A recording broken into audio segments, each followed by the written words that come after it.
بسم اللہ الرحمن الرحیم فاذکرونی اذکرکم واشکروا لی ولا تکفرون صدق اللہ العلی العظیم وصدق رسولہ النبی الکریم ونحن علی ذلک لمن الشاہدین والشاکرین والحمد للہ رب العالمین ان اللہ وملائکتہ یصلون علی النبی یا ایھا الذین آمنوا صلوا علیہ وسلموا تسلیما اللہم صل علی سیدنا مولانا محمد وعلی آل سیدنا مولانا محمد وبارک وسلم۔ برادران اسلام، عزیزان ملت، عزیز دوستوں، بزرگوں اور بھائیوں،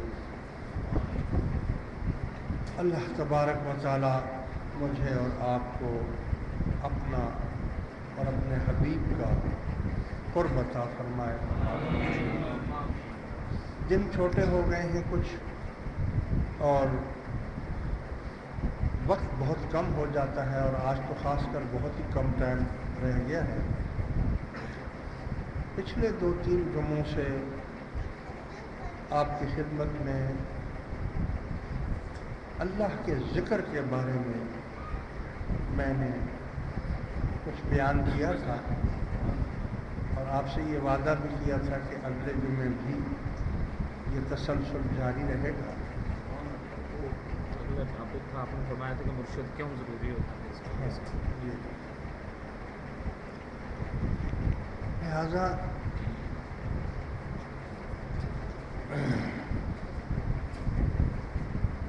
یاد رکھو کہ ذکر اذکار جو ہیں، اللہ کا ذکر کثرت سے کرنے سے قلب کی صفائی ہوتی ہے۔ رسول اللہ صلی اللہ علیہ وسلم نے فرمایا کہ ہر چیز کے لیے شکل ہوتا ہے، یعنی صاف کرنے والی چیز۔ کپڑے دھونے کے لیے صابن ہوتا ہے، برتن دھونے کے لیے راکھ وغیرہ ہوتی ہے، زنگ ہٹانے کے لیے ریگمال ہوتا ہے۔ اسی طرح انسان کا جو قلب ہے یہ ایک برتن ہے، یہ ایک ایسا برتن ہے کہ اللہ تبارک و تعالیٰ کا یہ قانون ہے کہ اس نے ہر چیز میں ایک سردار رکھا ہے۔ تمام مخلوقات میں، یعنی اللہ کا یہ قانون ہے کہ اس نے مخلوق میں، ہر قوم میں، ہر مخلوق میں ایک سردار یا ایک بادشاہ یا ایک ملکہ، یعنی یہ قدرت کا ایک قانون ہے۔ جیسے کہ جنگل کا بادشاہ شیر کو بنایا، شیر جنگل کا بادشاہ۔ اسی طرح پھر ان جانوروں میں گیدڑ ہیں، تو آپ نے سنا ہوگا لوگوں سے کہ فلاں شخص کے پاس گیدڑ سنگی ہے، بولتے ہیں نا فلاں کے پاس گیدڑ سنگی ہے۔ حالانکہ پلید چیز ہے، گندی چیز ہے، لیکن لوگوں کا اس پر ایمان ہے، بعض لوگوں کا۔ اس سے فائدہ نفع نقصان کچھ بھی نہیں ہے اس کا، لیکن وہ بعض لوگ اپنے پاس ڈبی میں رکھتے ہیں۔ وہ گیدڑ سنگی اس کو بولتے ہیں کہ جو گیدڑ اپنے قبیلے کا بڑا ہوتا ہے، سردار ہوتا ہے، اس کے سر میں یہاں پر گیدڑ سنگی ہوتی ہے۔ ایک خاص قسم کی کوئی بال کوئی ایسے ہیں جو وہاں اس میں وہ ہوتا ہے، تو وہ بادشاہ ہوتا ہے، اپنے گیدڑوں کا وہ بادشاہ ہوتا ہے۔ شہد کی مکھیوں کو آپ لے لیں، شہد کی جو مکھیاں ہیں اس میں ایک کوئن ہوتی ہے، ایک کوئن ہوتی ہے جو ملکہ، جس کو ملکہ کہتے ہیں۔ وہ جو جہاں فارم وغیرہ ہوتے ہیں، اس کے فارم ہوتے ہیں، تو جہاں وہ شہد پورا بن جاتا ہے تو وہ جو مالک ہوتے ہیں ان کو پہچان ہوتی ہے اس کی ملکہ کی. وہ اس کی ملکہ کو ایسے اٹھا کر لے جاتے ہیں اور دوسری جگہ گولڈ لگا کر وہاں بٹھا دیتے ہیں. جب ملکہ وہاں چلی جاتی ہے تو ساری شہد کی مکھیاں بھی اسی ملکہ کے پاس چلی جاتی ہیں، اور اس طرح یہ جگہ خالی ہو جاتی ہے. یہ شہد آدمی لے آتے ہیں. پھر جب وہ شہد پورا ہوتا ہے تو پھر اس ملکہ کو ادھر لے آتے ہیں. جہاں ملکہ جائے گی قوم ساری وہاں جائے گی. اسی طرح قرآن کریم سے بھی ثابت ہے یہ بات. قرآن شریف میں سورۃ نمل جس کو کہتے ہیں 19ویں پارے میں قرآن شریف میں اللہ تعالیٰ نے اس کا ذکر فرمایا ہے. نمل کہتے ہیں چیونٹی کو.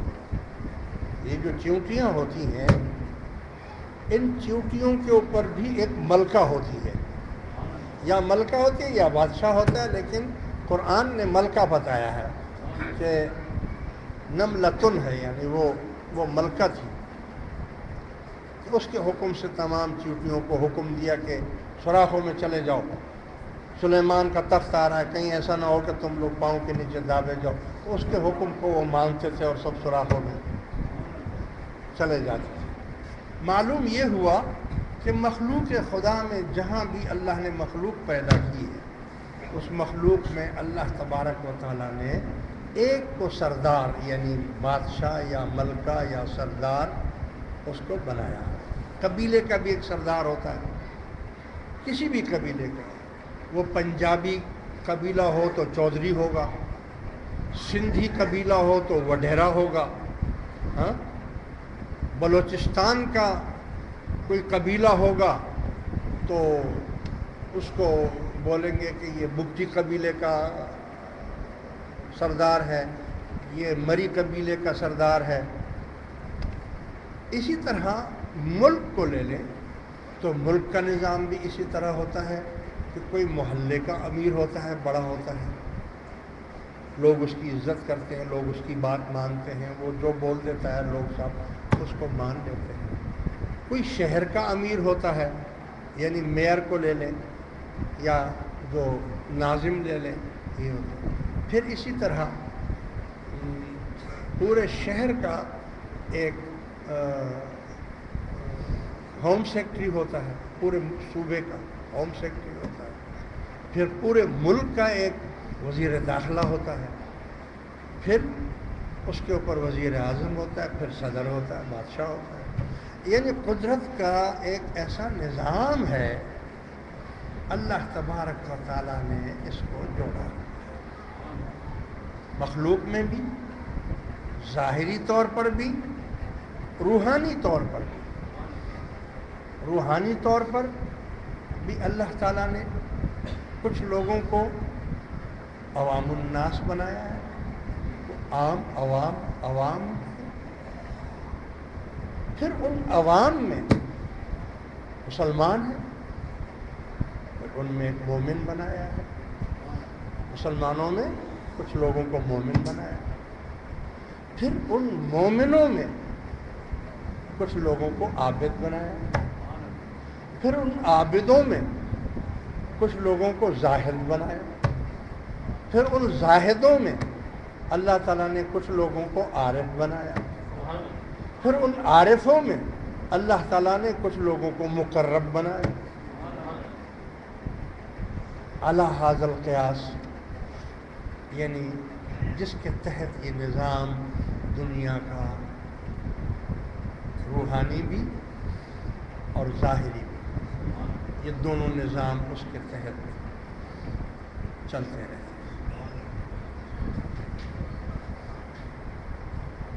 اس قانون کے تحت